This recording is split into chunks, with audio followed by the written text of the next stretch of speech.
अस्सलामुअलैकुम वरहमतुल्लाहि वबरकातुहू। हिंदी की इस कक्षा में आप सभी का स्वागत है। तो बच्चों, आज हम एक कहानी पढ़ने वाले हैं। उस कहानी को देखने के लिए सबसे पहले हमें कुछ बातों को साफ करना ज़रूरी है। बच्चों, आपने इंसाफ के बारे में तो सुना होगा। इंसाफ को हम न्याय भी कहते हैं। तो इंसाफ क्या होता है, न्याय क्या होता है? न्याय वह होता है जो किसी भी चीज़ से डरे बगैर, किसी भी चीज़ को सोचे बगैर सिर्फ सच के हक में जो दिया जाता है उसे न्याय कहते हैं।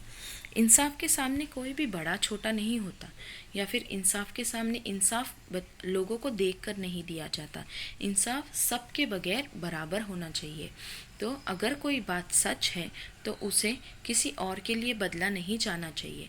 इसीलिए अगर आपने देखा होगा तो इंसाफ का जो तराजू होता है, अगर आपने वो मूर्ति भी देखी होगी जिसके हाथ में इंसाफ का तराजू होता है, तो वो उनके आँखों पर पट्टी बंधी होती है। जैसे हर कोई कहता है कि इंसाफ देने वाले अंधे होते हैं। क्योंकि ऐसा क्यों कहा जाता है? वो सच में अंधे नहीं होते हैं, परंतु उनके आँखों पर पट्टी बंधी होती है। क्यों? क्योंकि इंसाफ हर किसी को एक जैसा मिले।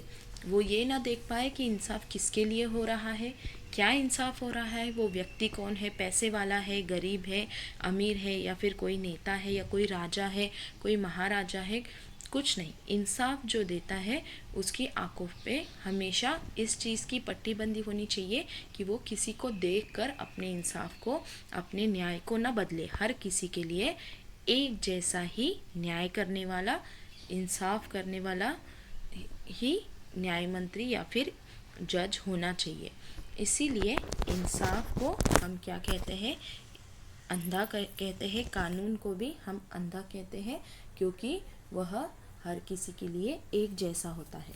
तो बच्चों, इसी तरीके से एक न्याय मंत्री की कहानी आज हम देखने वाले हैं, जिसको ऐसी बात पर इंसाफ करना है जो बहुत ही कठिन है।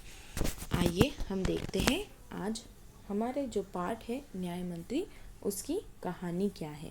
तो चलिए आप अपनी अपनी किताबें निकालिए और आपकी किताबों की, यानी कि आपकी हिंदी की किताब के पेज नंबर 23, पृष्ठ क्रमांक 23 पर ये कहानी है। तो आइए अब हम हमारे पाठ की कहानी को पढ़ते हैं।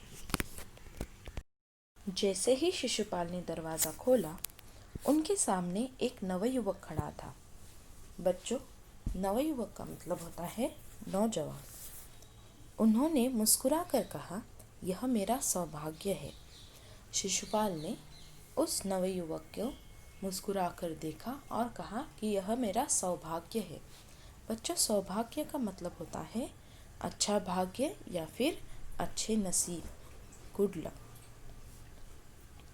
अतिथि के चरणों से यह घर पवित्र हो जाएगा। आइए, पधारिए। और क्या कहा? अतिथि का मतलब होता है मेहमान। अतिथि के यह मेरा सौभाग्य है, मेरी बहुत अच्छी किस्मत है कि आप हमारे घर आए हैं, क्योंकि आप एक मेहमान हैं और यह घर मेहमान के कदमों से क्या हो जाएगा? पवित्र हो जाएगा। अतिथि को लेकर शिशुपाल घर के भीतर गए। शिशुपाल के पुत्र ने अतिथि का आदर सत्कार किया। यह देख परदेशी मुक्त हो गया। बच्चों, इतनी खिदमत क्यों की जा रही थी? क्योंकि अतिथि जो होता है शास्त्रों के अनुसार भगवान का रूप होता है, जैसे अतिथि देवो भव होता है। और हम सबको भी पता है, जब मेहमान कोई हमारे घर आते हैं या फिर कोई हमारी मदद के लिए हमें पुकारता है, तो उनकी मदद करना या मेहमान की इज्जत करना, मदद करना बहुत ही सवाब का काम होता है। इसी तरीके से शिशुपाल ने भी क्या किया कि उसकी दरवाजे पे एक अतिथि आए थे, तो उनका आदर सत्कार किया, उनको इज्जत दी, उनको घर में लिया और उनकी सेवा की। और उनका जो पुत्र था शिशुपाल का, उन्होंने भी उस मेहमान का, उस परदेशी का आदर सत्कार किया। और यह देखकर परदेशी मुग्ध हो गया। मुग्ध होने का मतलब यह देखकर बहुत खुश हो गया, उनकी खिदमत से बहुत अच्छा महसूस करने लगा। और मुग्ध का मतलब एक्चुअली मोहित हो जाता है। मोहित का मतलब हम इंग्लिश में उसे इम्प्रेस्ड भी कहते हैं। तो परदेशी क्या हो गया? मुग्ध हो गया। भोजन आदि से निबट कर दोनों बातें करने लगे। अब परदेशी को बिठाया गया घर पे, आदर सत्कार किया गया, खाना खिलाया गया। भोजन का मतलब होता है खाना। तो भोजन आदि से निबट कर मतलब भोजन आदि सब करके या फिर होने के बाद दोनों बातें करने लगे। कौन? शिशुपाल और परदेशी। बात उस समय की देश की दशा पर चल रही थी। क्या बातें कर रहे थे दोनों? उस राज्य में, जिस देश में वो लोग अभी थे, उस समय के देश की दशा यानी कि देश की जो हालत है उस पर बात की जा रही थी। शिशुपाल बोल उठे, आजकल बड़ा अन्याय हो रहा है। तो शिशुपाल बातों बातों में क्या बोल उठे कि आजकल बहुत अन्याय हो रहा है। मेरा तो खून खौल उठता है। खून खौल उठता है यानी कि खून खौल उठना एक मुहावरा भी है और जिसका अर्थ होता है बहुत तेज गुस्सा आना।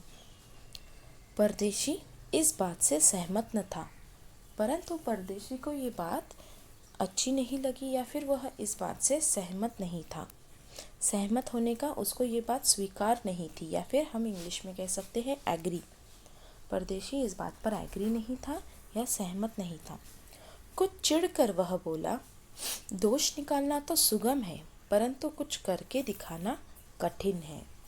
अब जब बात चल रही थी कि देश में कुछ, देश की हालत सही नहीं है, ऐसा है वैसा है, तो शिशुपाल ने कहा कि आजकल बहुत अन्याय हो रहा है देश में, यह देखकर मेरा तो खून खौल उठता है। परंतु जो परदेशी था वह इस बात पर क्या नहीं था? सहमत नहीं था यानी कि एग्री नहीं था। और कुछ चिढ़कर वह बोला कि दोष निकालना यानी गलतियां निकालना तो सुगम है। सुगम का मतलब होता है आसान है, इजी है, परंतु कुछ करके दिखाना कठिन। परंतु अगर हमें खुद चीज़ को सुधारना हो तो वो चीज़ हम नहीं करते, बस बैठकर दूसरों की गलतियाँ निकालते हैं, जो कि आसान है। बैठकर बात करने में कोई भी मुश्किल नहीं है, परंतु कुछ उस चीज़ के लिए करना या उस चीज़ को सही करने के लिए कुछ करना बहुत ही कठिन है यानी कि बहुत ही मुश्किल है। शिशुपाल को ऐसा लगा जैसे किसी ने उनके मर्म को छू दिया है। शिशुपाल को अब ऐसा लगा कि उनके जो आत्मसम्मान है उसको किसी ने धक्का दे दिया है, ये कहकर कि हाँ तुम तो बस कहते हो और कहना बहुत आसान है, कुछ करना बहुत मुश्किल। वह बोले, अवसर मिले तो दिखा दूं कि न्याय किसे कहते हैं। शिशुपाल क्या बोले कि हाँ, अवसर अगर मुझे मिलेगा तो मैं दिखा दूंगा कि न्याय किसे कहते हैं, इंसाफ किसे कहते हैं। कोई मुझे अगर कोई मौका दे तो मैं सबको बता दूंगा कि इंसाफ किसे कहते हैं। बड़ी बेइंसाफी हो रही है राज्य में। तो उस परदेशी ने कहा, तो आप अवसर चाहते हैं? शिशुपाल ने कहा, हाँ, अवसर चाहता हूँ। अवसर का मतलब होता है चांस। फिर कोई अन्याय नहीं होगा? परदेशी ने पूछा। बिल्कुल नहीं। फिर परदेशी ने कहा, कोई अपराधी दंड से न बचेगा? तो शिशुपाल ने कहा, नहीं, बिल्कुल नहीं बचेगा। परदेशी ने मुस्कुरा कर कहा, यह बहुत कठिन काम है। हर किसी को इंसाफ देना बहुत आसान काम नहीं है। यह बहुत ही ज़्यादा कठिन यानी कि मुश्किल काम है। क्या आप ये समझते हो कि अगर आपको अवसर मिलेगा तो आप हर किसी को इंसाफ दे पाओगे और कोई अन्याय नहीं होगा? तो शिशुपाल ने कहा, हाँ हाँ, बिल्कुल ऐसा ही होगा कि मैं हर किसी को न्याय दूंगा और किसी के साथ अन्याय नहीं होने दूंगा। तो परदेशी ने कहा, ये तो बहुत ही मुश्किल काम है। तो शिशुपाल ने बोला कि कुछ भी कठिन नहीं होता, मैं न्याय का डंका बजाकर दिखा दूंगा। क्या कहा शिशुपाल ने? कि कोई भी काम मुश्किल नहीं होता, मैं इंसाफ को साझा करके दिखाऊंगा, न्याय का डंका बजाकर दिखाऊंगा। न्याय का डंका बजा देना भी एक मुहावरा है जिसका अर्थ होता है जीत लेना। तो अब शिशुपाल ने यह चीज़ उस परदेशी को बता दी कि अगर मुझे मौका मिलेगा तो मैं ऐसा इंसाफ करूँगा कि किसी के साथ बेइंसाफ़ी नहीं होगी। परंतु वह परदेशी कह रहा था कि यह बहुत कठिन काम है, परंतु शिशुपाल को अपने आप पर बहुत यकीन था कि नहीं, मैं इस चीज़ को करके ही दिखाऊंगा। आइए अब देखते हैं अगली कहानी में क्या है। परदेशी के मुख पर धीरे से एक मुस्कुराहट आई। अब परदेशी के मुख पर क्या आई? धीरे से एक मुस्कुराहट आई और चली गई। अब परदेशी के मुंह पे क्यों मुस्कुराहट आई थी? शिशुपाल का जज्बा देखकर, ये देखकर कि शिशुपाल इंसाफ के लिए कितना आतुर है, कि वो सोचता है कि वह सबको इंसाफ दे देगा और ये बहुत आसान है। तो धीरे से उन्होंने मुस्कुराया और वो मुस्कुराहट चली गई। इसके बाद भी उनकी बातें चलती रही। इसके बाद भी वह अलग अलग भिन्न भिन्न विषयों पर चर्चा करते रहे। फिर कुछ देर बाद वे सो गए। फिर कुछ देर बाद क्या हुआ? वे दोनों सो गए। सुबह उठकर परदेशी ने शिशुपाल को धन्यवाद देकर उनसे विदा ली। जब सुबह हुई तो सुबह वे सब उठे और परदेशी ने शिशुपाल को धन्यवाद दिया और उनसे विदा ली। विदा ली यानी जाने की अनुमति ली। कुछ दिनों बाद शिशुपाल का घर पूछते पूछते कुछ सिपाही आए और उन्हें दरबार में चलने के लिए कहा। और कुछ दिन बाद क्या हुआ? राज दरबार के सिपाही शिशुपाल का पता पूछते पूछते उनके घर आए और उन्हें दरबार में चलने के लिए कहा। शिशुपाल सहम गए। शिशुपाल सहम गए। सहम का मतलब क्या होता है? सहम जाना मतलब भयभीत होना जाना, अफ्रेड, डर जाना, इंग्लिश में जिसे हम अफ्रेड भी कहते हैं। तो शिशुपाल सहम गए कि राज दरबार के सिपाही मुझे लेने के लिए क्यों आए हैं और मुझे राज दरबार में क्यों ले जा रहे हैं। वे यह नहीं समझ सके कि सम्राट ने उन्हें क्यों बुलाया है। जब सिपाही कह रहे थे कि आपको सम्राट ने राज दरबार में बुलाया है, तो वे समझ नहीं पा रहे थे कि उन्हें क्यों बुलाया है, उनसे कौन सा अपराध हो गया। कहीं उस परदेशी ने तो सम्राट से झूठी सच्ची शिकायत नहीं कर दी। तो वह सोचने लगे कहीं ऐसा तो नहीं कि जो परदेशी हमारे घर आया था उस दिन, उसी ने सम्राट से मेरी झूठी सच्ची यानी कि झूठ मूठ की शिकायत तो नहीं कर दी, या फिर कोई झूठी बात तो नहीं बता दी। यह सोचते सोचते वे सिपाहियों के साथ चल पड़े। दरबार में पहुंचकर शिशुपाल का कलेजा धड़कने लगा। बहुत डर लगने लगा और बहुत चिंता भी होने लगी शिशुपाल को कि अब उसने ऐसा क्या किया है जिसके लिए सम्राट के सामने उसकी पेशगी हुई है। तभी सम्राट अशोक दरबार में पधारे।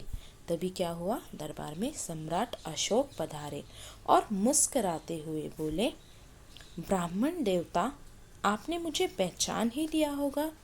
और उनकी शिशुपाल के सामने आकर बोले कि ब्राह्मण देवता, आपने तो मुझे पहचान ही लिया होगा। याद है आपने कहा था कि यदि मुझे अवसर दिया जाए तो मैं न्याय का डंका बजा दूंगा। तो सम्राट ने क्या कहा कि याद है कि आपने कहा था मुझे कि यदि यानी कि अगर मुझे अवसर दिया जाए, अवसर का मतलब होता है चांस, मौका, तो मैं न्याय का डंका बजा दूंगा। मैं आपको अवसर देना चाहता हूँ, आप तैयार हैं? तो सम्राट अशोक ने कहा कि मैं आपको वो मौका देना चाहता हूँ, क्या आप इसके लिए तैयार हैं? पहले तो शिशुपाल कुछ घबराए, परंतु फिर उन्होंने बड़ी शांति से गर्दन उठाकर कहा, पहले तो यह देखकर कि वह परदेशी कोई मामूली परदेशी नहीं था जो उनके यहाँ रात ठहरा था, वह स्वयं सम्राट अशोक थे। पहले तो वो बहुत घबराए, परंतु यानी कि लेकिन फिर उन्होंने बड़ी शांति से गर्दन उठाकर कहा, यदि सम्राट की यही इच्छा है तो मैं तैयार हूँ। तो उन्होंने क्या कहा कि अगर सम्राट की यही इच्छा है, अगर सम्राट यही चाहते हैं तो मैं तैयार हूँ। बहुत ठीक। अब सम्राट ने क्या कहा? बहुत ठीक, अच्छा ठीक है, कल से आप न्याय मंत्री हुए तो अच्छा ठीक है, मैं आपको इंसाफ करने का, इंसाफ इस राज्य में कायम करने का मौका देता हूँ। कल से आप क्या है, न्याय मंत्री है। सारे चीज़ों की, सारे मसलों पर न्याय देने का अधिकार न्याय मंत्री को होता है, जिसे हम यहाँ जज भी कहते हैं। वो फैसला करते हैं कौन सही है कौन गलत, और उन्हें सज़ा देते हैं। तो अब सम्राट ने उन्हें कहा कि कल से आप न्याय मंत्री हुए, राज्य के न्याय मंत्री आप बनेंगे। सम्राट ने कहा और अपने हाथ से अंगूठी उतारकर शिशुपाल को पहना दी। यह सम्राट अशोक की राज मुद्रा थी। और क्या किया उन्होंने, अपने हाथ से जो राज मुद्रा की, रॉयल साइन की जो अंगूठी थी, वह उतारकर शिशुपाल को पहना दी।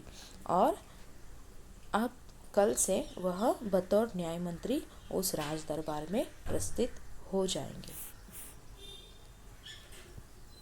अब शिशुपाल न्याय मंत्री थे। उन्होंने राज्य की समुचित व्यवस्था करनी आरंभ कर दी। समुचित का मतलब होता है सउचित। अब सउचित का मतलब होता है अच्छी तरीके से। तो अब वे न्याय मंत्री थे, बन गए थे। उन्होंने अपनी बात को साबित करने के लिए कि मैं न्याय कायम कर सकता हूँ, इंसाफ कायम कर सकता हूँ इस राज्य में, उन्होंने क्या किया, समुचित व्यवस्था, अच्छी तरीके से अप्रोप्रिएट व्यवस्था आरंभ कर दी राज्य में। उनके सुप्रबंध से राज्य में पूरी तरह शांति रहने लगी। और जिस तरीके से उन्होंने सुप्रबंध यानी कि अच्छी तरीके से प्रबंध किया था हर चीज़ का, उससे पूरी तरह से राज्य में क्या होने लगी, शांति होने लगी। सबको न्याय मिलने लगा, सब चीज़ें सही तरीके से हल होने लगी। और क्योंकि इंसाफ मिलने लगा, राज्य में भी पूरी तरीके से शांति होने लगी। लोगों में भी एक सुकून था कि अगर कोई गलत करेगा हमारे साथ तो हमें इंसाफ ज़रूर मिलेगा। और यह सोचकर गलत करने वाले लोग भी गलत नहीं करते थे ताकि उन्हें सज़ा ना मिले। तो राज्य में पूरी तरीके से इस तरह शांति रहने लगी। किसी को किसी प्रकार का भय नहीं था, किसी को किसी भी तरीके का डर बाकी नहीं रहा कि उनके साथ गलत होगा। किसी के घर ताले नहीं लगते थे। अब जब इंसाफ कायम हुआ तो सबको पता था जो गलत करेगा वो उस चीज़ का हर्जाना भरेगा। तो कोई किसी के साथ गलत नहीं करने से डर जाता था। और इस तरीके से जो अच्छे लोग हैं उनको भी यह चीज़ का भरोसा था कि अब उनके घर से कोई चीज़ कोई चुराएगा नहीं, या कोई उनके साथ कोई अनुचित हरकत या फिर बुरी चीज़ नहीं करेगा। इसीलिए उनके दिल से ये डर पूरी तरीके से मिट चुका था, क्योंकि इंसाफ कायम हो चुका था। इसीलिए किसी के घर ताले भी नहीं लगते थे, जब उनको डर ही नहीं किसी चीज़ के चोरी जाने का या फिर कोई ऐसा काम करेगा, क्योंकि अगर वो ऐसा करेगा तो पूरी तरीके से उसको सज़ा होगी। तो किसी के घर ताले नहीं लगते थे, लोग दरवाजे तक खुले छोड़ जाते थे। देखिए, अगर इंसाफ कायम हो राज्य में तो लोग कितने निडर हो जाते हैं, लोग कितना भरोसा करते हैं। बस एक न्याय मंत्री के कारण या फिर अगर एक राज्य में इंसाफ मिलने के कारण लोग कितने निडर होकर जीते हैं। तो लोग क्या करते थे, दरवाजे तक खुले छोड़ जाते थे। चारों तरफ न्याय मंत्री के सुप्रबंध और न्याय की धूम मच गई। चारों तरफ न्याय मंत्री ने जो अरेंजमेंट्स की थी, जो तरीके से राज्य में सुप्रबंध सब चीज़ की व्यवस्था की थी, उसकी और उनके इंसाफ की धूम मच गई। लगभग 1 महीने बाद किसी ने रात के समय एक पहरेदार की हत्या कर दी। अब ऐसे राज्य में जहाँ लोग चोरी तक करने के लिए घबराते थे, बुरे लोग चोरी तक नहीं करते थे और लोग इतना भरोसा करते थे कि अपने घर भी खुले छोड़ जाते थे, ऐसे राज्य में क्या हुआ, लगभग 1 महीने बाद रात के समय एक पहरेदार की हत्या कर दी गई। प्रातःकाल होते ही यह बात चारों तरफ फैल गई। लोग बड़े हैरान थे। अब लोग क्यों हैरान थे? क्योंकि उस राज्य में जहाँ पे इस तरीके का इंसाफ मिलता है हर किसी को कि लोग चोरी करने से भी घबराते हैं या फिर बुराई जड़ से मिट चुकी है, वहाँ पे उस राज्य में क्या हुआ था, एक पहरेदार की हत्या हो गई थी। अब यह बात सब तरफ फैल गई, हर किसी को पता चल गई थी।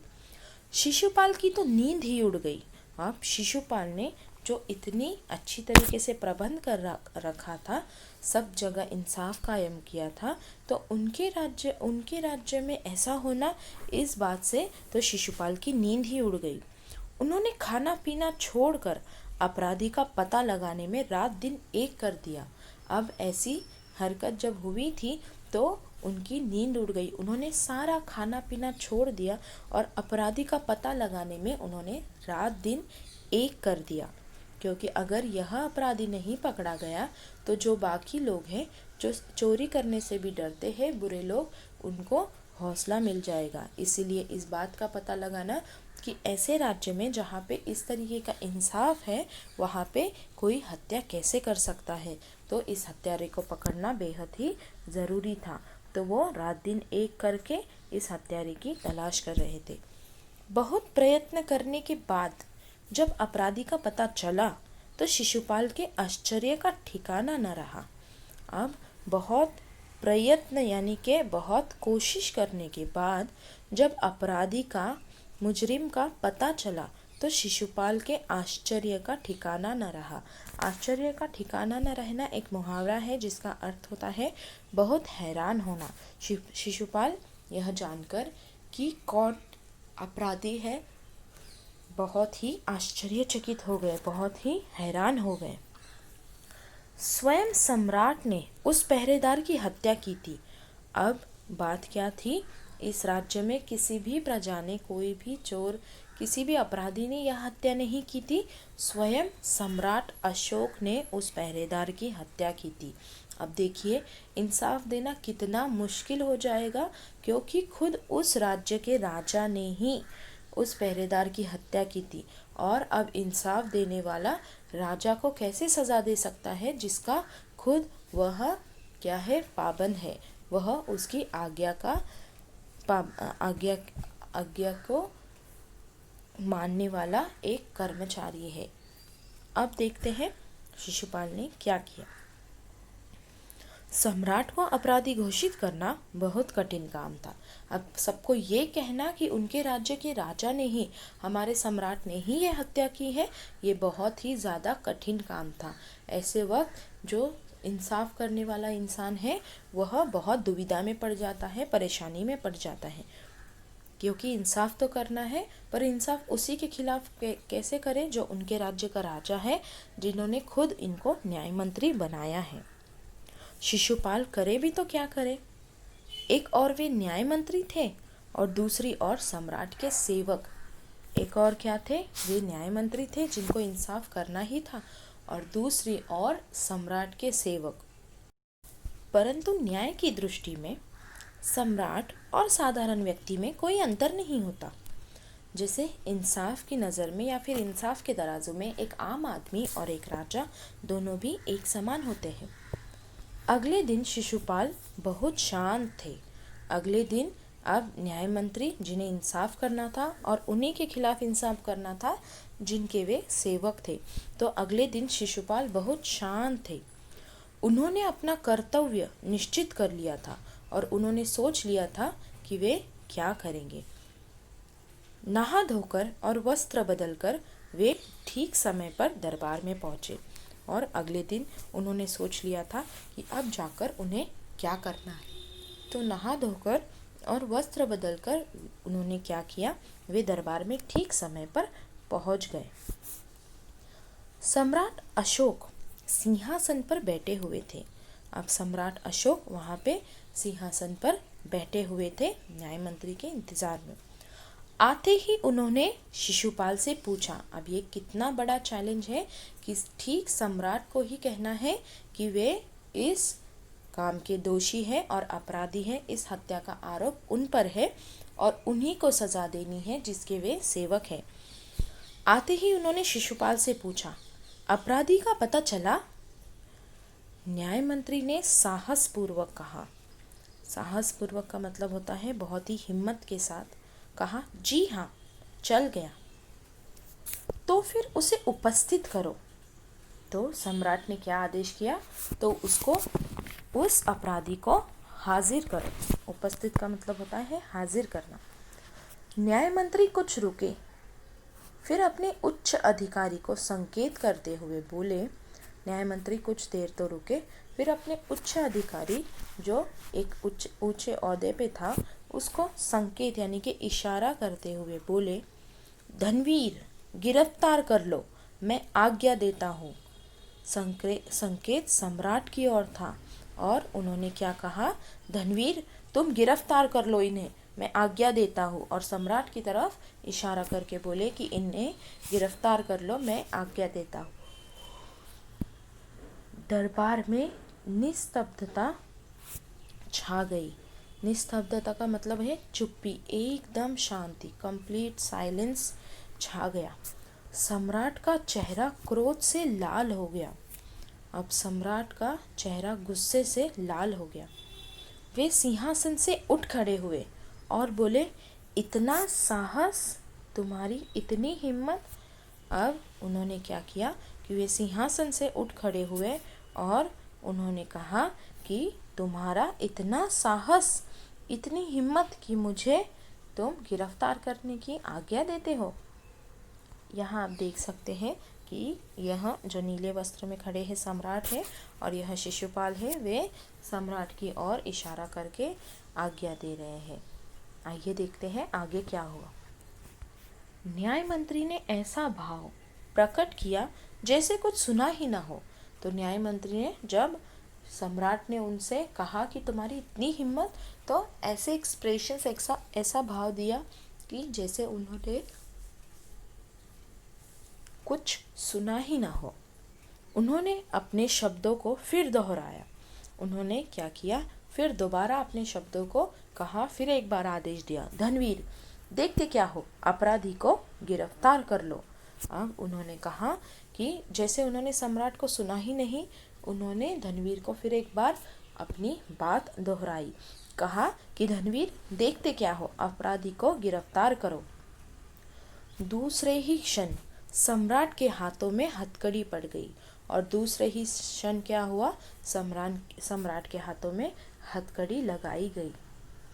न्याय मंत्री ने कहा, अशोक तुम पर पहरेदार की हत्या का अपराध लगाया जाता है, तुम इसका क्या उत्तर देते हो। और न्याय मंत्री ने, जैसे एक अपराधी को अपनी सफाई के लिए पूछा जाता है, सम्राट अशोक को भी पूछा कि अशोक तुम पर पहरेदार की हत्या का अपराध लगाया जाता है, तुम इसका क्या उत्तर देते हो। सम्राट होठ काट कर रह गए। अब सम्राट बहुत ही ज़्यादा शॉक में थे, बहुत ही स्तब्ध हो गए और कुछ समझ नहीं पा रहे थे और वो कुछ बोल भी नहीं पा रहे थे, होठ काट कर बस वही खड़े रह गए। न्याय मंत्री ने फिर पूछा, तो तुम अपराध स्वीकार करते हो। हाँ, मैंने उसे मारा अवश्य है, पर वह उद्दंड था, सम्राट का उत्तर था। अब सम्राट ने यह जानकर कि मुझ पर भी इल्ज़ाम लगाया जा सकता है और मुझसे भी सफाई मांगी जा सकती है, कुछ नहीं कहा। परंतु जब वे देख रहे थे कि अब उन्हें उत्तर देना ही था,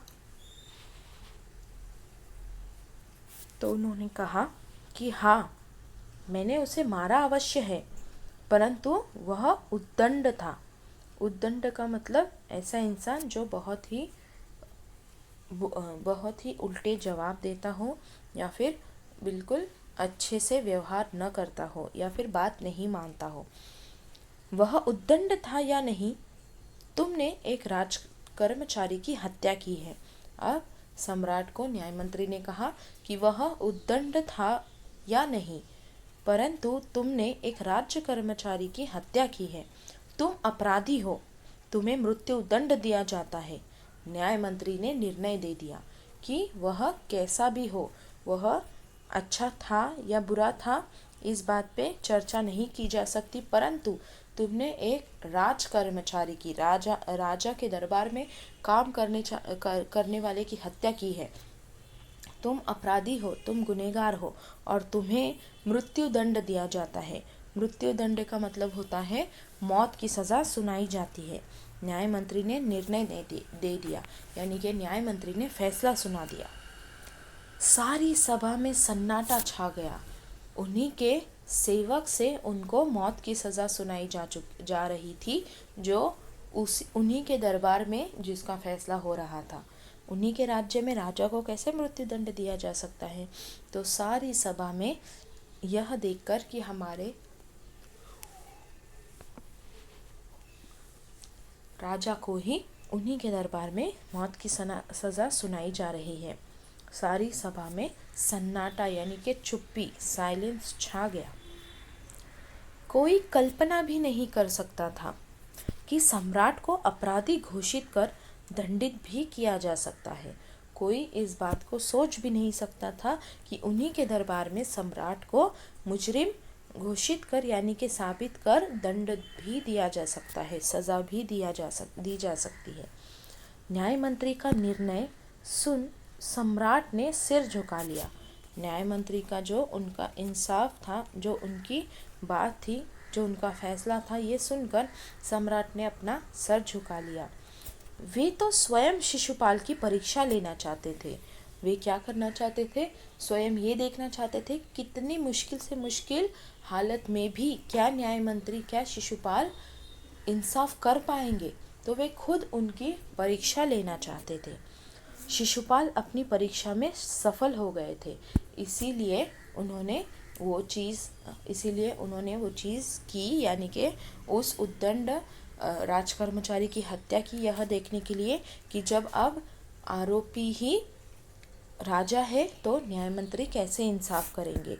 परंतु शिशुपाल उनकी जो परीक्षा ली जा रही थी उसमें सफल हो गए थे, कामयाब हो गए थे। सम्राट का हृदय ऐसे व्यक्ति को पाकर गदगद हो रहा था, और सम्राट का हृदय यानी कि उनका दिल ऐसा इंसाफ करने वाला एक इंसान देखकर, या फिर ऐसा कर्मचारी देखकर कि जो किसी भी हाल में, चाहे उनके खुद के राजा उनके सामने क्यों ना हो, ऐसी हालत में भी इंसाफ करता देखकर उन पाकर गदगद हो रहा था। बहुत ही अच्छा उन्हें महसूस हो रहा था। अब आगे देखते हैं कि क्या हुआ। तभी न्याय मंत्री का संकेत पाकर एक कर्मचारी सम्राट अशोक की सोने की मूर्ति लेकर उपस्थित हो गया। तभी क्या हुआ, अब शिशुपाल तो क्या हो गए थे, सफल हो गए थे उनकी परीक्षा में। तो अब राजा को तो पता था कि मेरे खिलाफ सज़ा सुनाई जा चुकी है, जो काम उन्होंने किया था उसी की सज़ा उनको मिली है। वो राजा है, इसीलिए इंसाफ बिल्कुल बदला नहीं था, सही सज़ा अपराधी को सुनाई गई थी। तो अब सम्राट बहुत ही मायूस हो गए थे कि उन्होंने परीक्षा लेनी चाहिए, परंतु उन्होंने एक गलत काम किया। तभी न्याय मंत्री का संकेत पाकर, न्याय मंत्री का इशारा देखकर एक कर्मचारी सम्राट अशोक की सोने की मूर्ति लेकर उपस्थित हो गया। न्याय मंत्री ने खड़े होकर कहा, सज्जनों, यह सच है कि मैं न्याय मंत्री हूँ। यह भी सच है कि अपराधी को दंड मिलना चाहिए, परंतु अपराधी और कोई नहीं, स्वयं सम्राट है।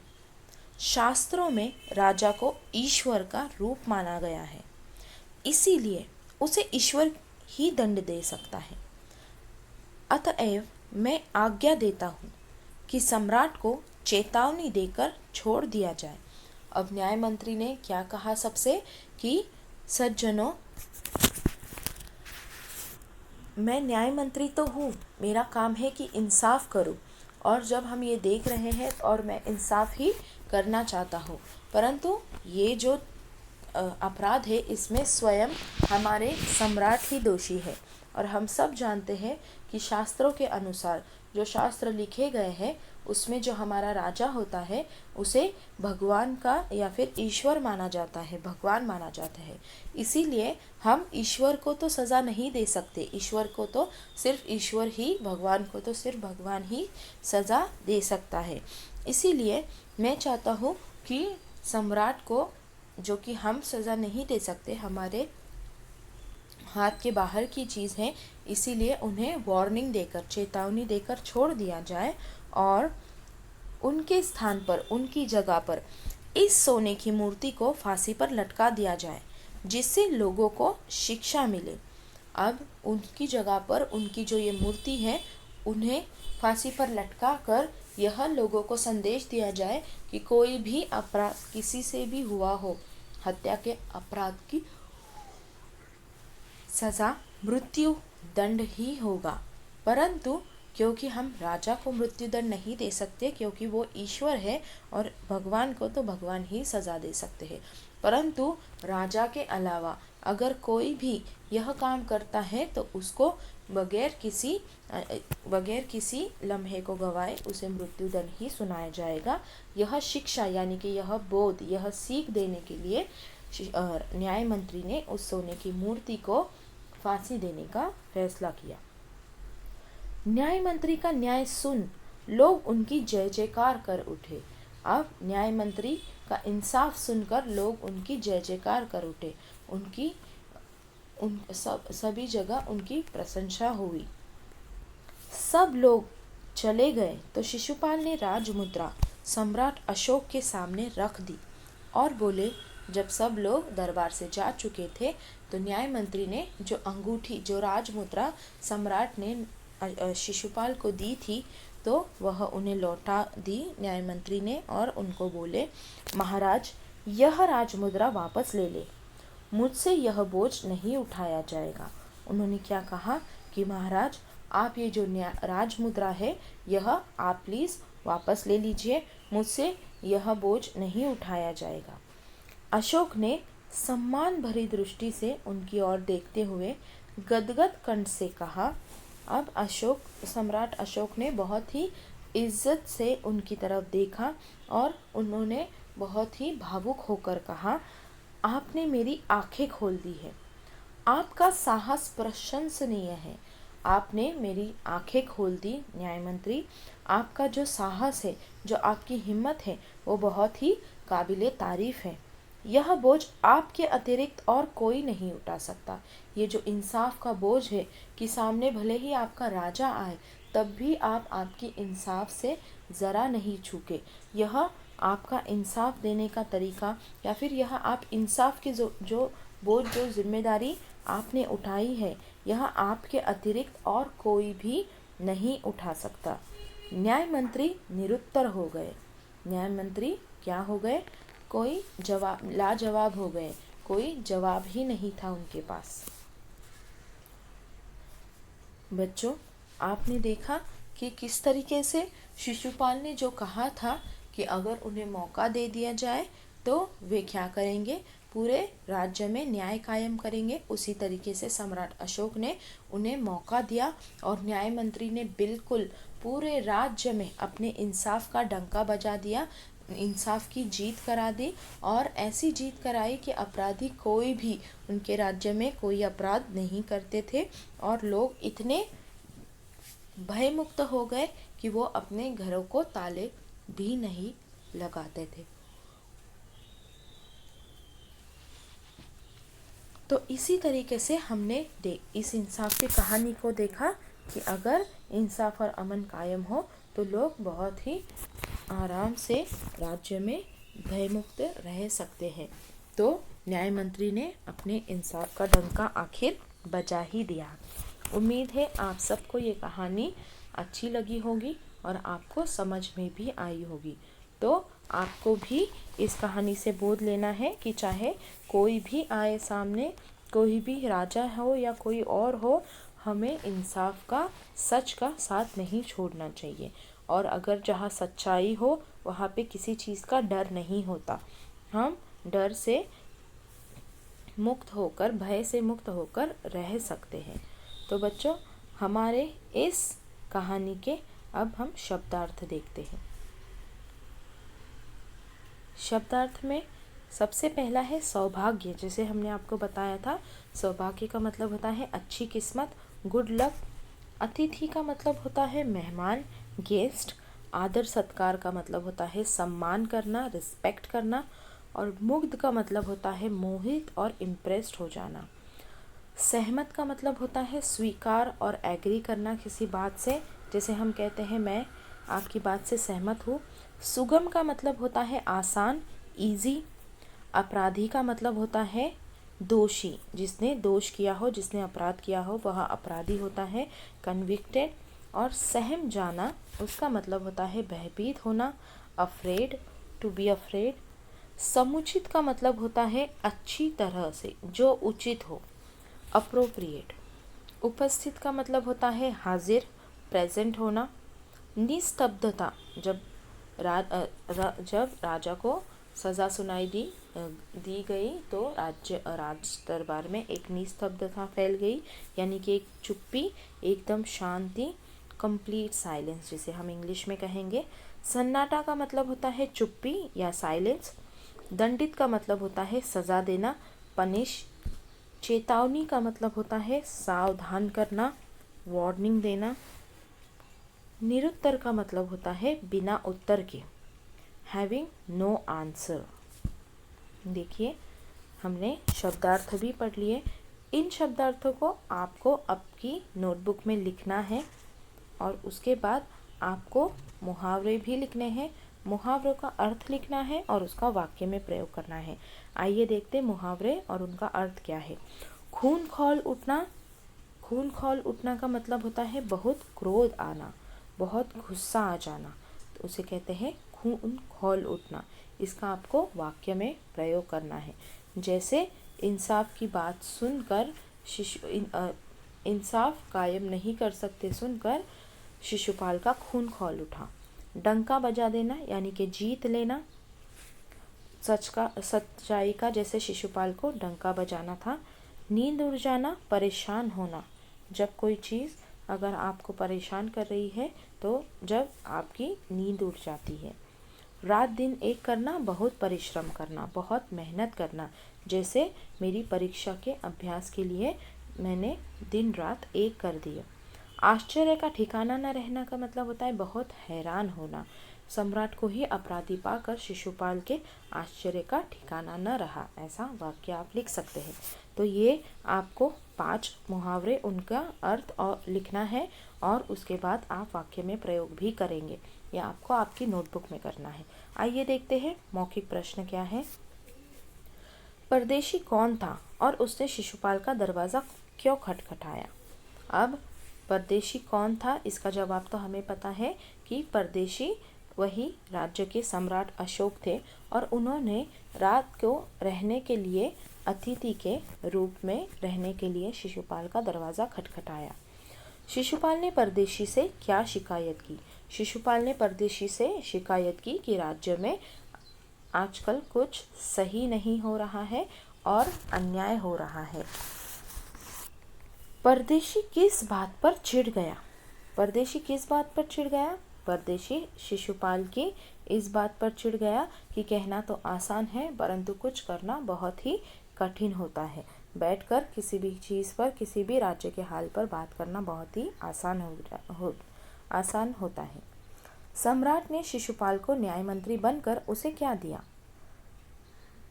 याद कीजिए, बिल्कुल, सम्राट ने शिशुपाल को न्याय मंत्री बनाकर उसे अपने हाथ की अंगूठी निकालकर यानी कि राज मुद्रा निकालकर दी। शिशुपाल ने सम्राट को क्या दंड दिया? शिशुपाल ने सम्राट को क्या दंड दिया? शिशुपाल ने सम्राट को मृत्यु दंड दिया, जो कि बाद में उनकी मूर्ति को दे दिया गया, परंतु शिशुपाल ने सम्राट को हत्या के आरोप में मृत्यु दंड सुनाया था। बच्चों, ये मौखिक प्रश्न जो हमने देखे ये आपको आपकी नोटबुक में नहीं लिखने हैं। आइए अब हम देखते हैं कि इस पाठ के किन किन चीज़ों को आप आपकी नोटबुक में लिखेंगे। इस पाठ को आप आपकी नोटबुक में सबसे पहले शब्दार्थ लिखेंगे, उसके बाद अगले पेज पर आप मुहावरे लिखेंगे, उनका अर्थ लिखेंगे और उनका वाक्य में प्रयोग करेंगे। मौखिक प्रश्न हमने यहीं पर हल कर दिए हैं, इनको आपको लिखने की ज़रूरत नहीं है। तो बच्चों, इसके बाद हम आपको लिखित प्रश्न भी देंगे।